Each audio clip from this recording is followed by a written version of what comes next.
Organizational design, teamwork, and organizational change. Organizing, terms and definitions. Managers arrange and structure work during an organizing process that results in an organization structure. The purpose of organizing can be summarized as dividing work into specific jobs, assigning tasks and responsibilities for each job, coordinating those tasks, grouping jobs into units and departments, establishing relationships and formal authority among individuals, and allocating resources. The organizing function is a mechanism that managers use in order to activate plans. The importance of organizing can be readily seen when managers allocate organizational resources efficiently and effectively by specifying when, where, and how resources are to be used. Point 3. Effective organizing gets rid of the duplication of effort and or maximizing the utilization of resources. For example, resources can be moved from an unprofitable business unit to a more profitable one. Organizational structure is a system that consists of rules and policies to outline work roles, responsibilities, and reporting relationships, and how they fit within the overall system. A visual representation of an organization structure is an organization chart. Key elements in organizational design.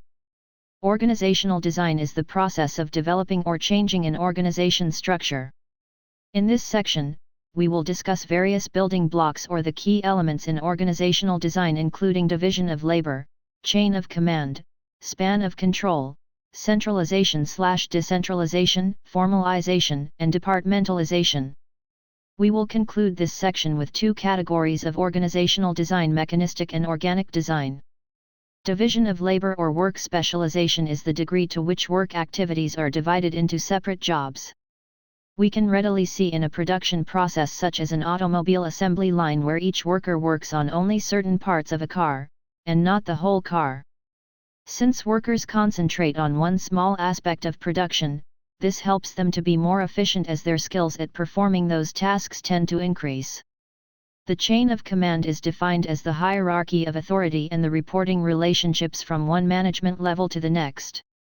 It clearly shows who is responsible for each task and who has the authority to make decisions. Point 7. The authority flows from upper levels to lower levels such that employees would know who reports to whom. Authority refers to the right of a person to give instructions, make decisions, and allocate resources. In an organization, a manager has the formal authority from his or her position that is accepted by subordinates. The authority flows down the hierarchy such that top managers have more authority than those at the bottom. There are two forms of authority: line authority and staff authority. Line authority takes the form of the employer-employee relationship that moves from top to bottom according to the chain of command. Staff authority, on the other hand, is created to assist, support, and advise the work of line managers. Often when an organization grows larger and becomes more complex, line managers find that they need more expertise in certain areas to perform their required tasks more effectively. Responsibility refers to the obligation or expectation that all employees have to perform the duties associated with their jobs. Those duties are assigned by managers who have the authority to assign work to employees. Therefore, responsibility is shared by the subordinate, to perform the duties, and his or her manager for the completion of the task. The most basic method to divide job activities for managers is to follow the sequence of activities. Examine objectives. Design job activities to reach those objectives. Group similar activities to specific jobs, and assign individuals to those jobs. Delegation occurs when a manager divides work among subordinates and gives them the responsibility and authority to accomplish tasks. A manager is responsible for all work in an area and can only complete the work by delegating part of the work to subordinates. This process continues down the chain of command. In general, the delegation process involves: assign responsibility or the duty to perform certain tasks, give authority to complete those tasks, and create accountability for successful completion of the tasks. Another issue in designing organization structure is the span of control or span of management, which refers to the number of employees directly supervised by a manager. The question is the appropriate number of subordinates each manager can efficiently and effectively manage in the hierarchy.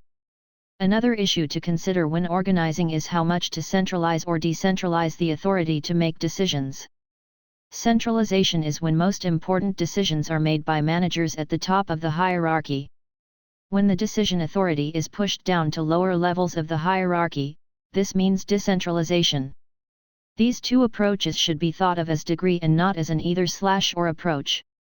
The best situation is a balance between centralization and decentralization of authority. In general, there are some factors influencing centralization versus decentralization.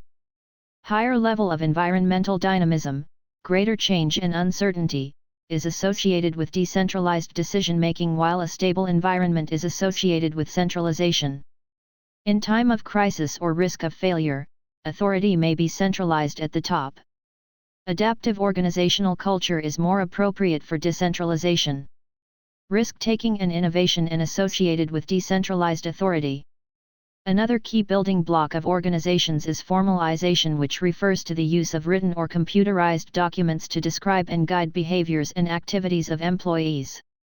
Lastly, another key issue in organizational design is how to group common work activities together so that work gets done in a coordinated fashion. Departmentalization is the basis for grouping of jobs into logical units. Managers group employees into departments, each a unique group of resources to perform certain related tasks. Organizational structure. Entrepreneurs and business owners need to address one key decision, which is how best to structure their businesses. A small business startup with few employees needs only a simple structure, centralized decision-making with the owner's low or no departmentalization and wide span of control. 35 This allows the owner to have tight control over the firm's operation, and decisions can be made quicker without layers of management. In a functional structure, activities are grouped according to their similar or related skills, expertise, and use of the same resources. In a functional structure, activities are grouped according to their similar or related skills, expertise, and use of the same resources. A divisional structure is made up of separate divisions according to similarities or demands of product, customers, or geography.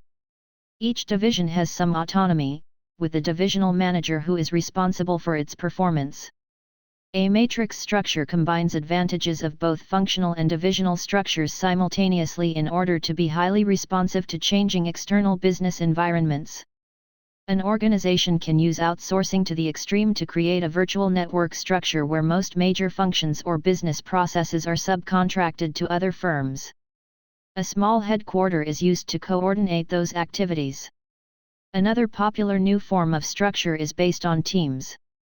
A team structure emphasizes work groups or project-type teams with little or no functional hierarchy and with team authority as its building block. Work activities are divided into projects or units, each with a team that is responsible and accountable for the assigned project. A large and complex organization in particular often operates with a hybrid structure. A hybrid structure has several business units or divisions and makes use of different forms of structures in order to tailor to an organization's specific needs, as shown in Figure 6.9. Contingency factors and organizational structure. In general, a functional structure is the result of choosing a mechanistic form on one end of the continuum. The virtual network structure is the choice for the organic form at the opposite end of the continuum. Other types of structures would fall in between the two, as shown in Figure 6.10. Teamwork. Although a team is made up of a group of people, a group is not a team, nor is a team just any group working together. An example of common work groups in organizations is a committee to perform specific activities that often recur regularly. A team is a group of people who interact and coordinate their work together to achieve shared goals. Katzenbach and Smith assert that a team should have a small size and must contain 4 elements. Common commitment and purpose. Team members do not perform as individuals but as a powerful unit of collective performance with a purpose they can believe in. Performance goals. A common purpose is translated into specific and measurable performance goals which help define work products, facilitates clear communications and maintains focus. Complementary skills. A team should develop the right mix of skills or the complementary skills necessary to do the team's job. Mutual accountability. A team must hold itself accountable as a team. Several types of teams can exist within an organization. 5 common classifications: problem-solving teams, self-managed teams, cross-functional teams, virtual teams, and global teams. Note that in practice, a problem-solving team may be global and cross-functional.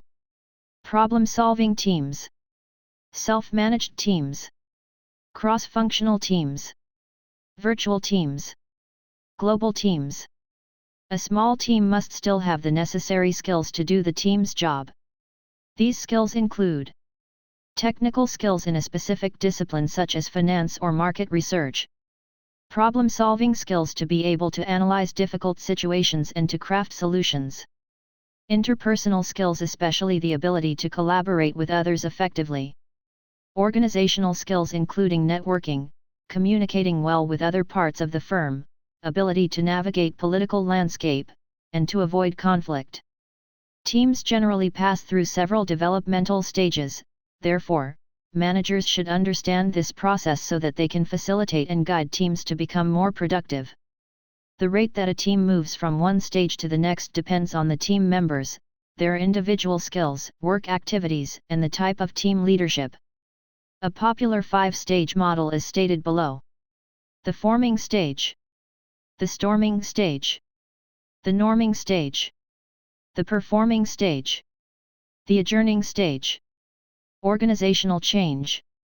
Organizational change is the process by which organizations adopt new ideas or behaviors to increase organizational effectiveness. Almost all organizations have been changing in some way. Even those high-performing companies such as Google need to change over time to meet ongoing challenges or to take advantage of opportunities. Organizations face change from the environment and from within. External forces include changing demographics and characteristics of consumers, e.g. needs, taste, age, etc., new governmental laws and regulations, global competition, and changing technology, among others.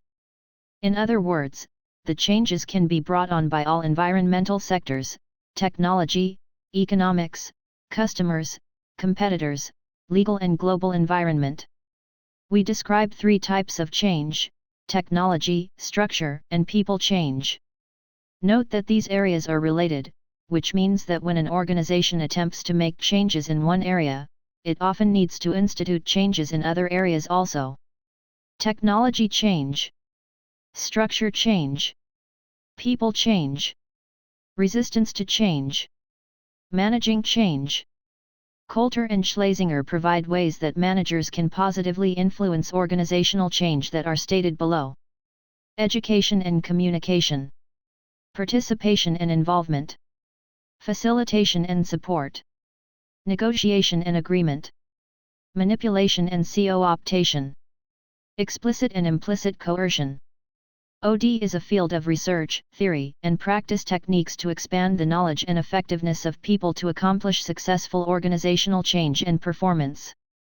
While human resources development focuses on the personal growth of individual employees, OD focuses on developing the structures, systems, and processes within an organization. There are several OD techniques to promote change that are suitable for different types of change, which can be used at different organizational levels, e.g. individual, group or team, and organization. Some of the popular techniques are the following: team building, survey feedback, sensitivity training, large groups intervention approach.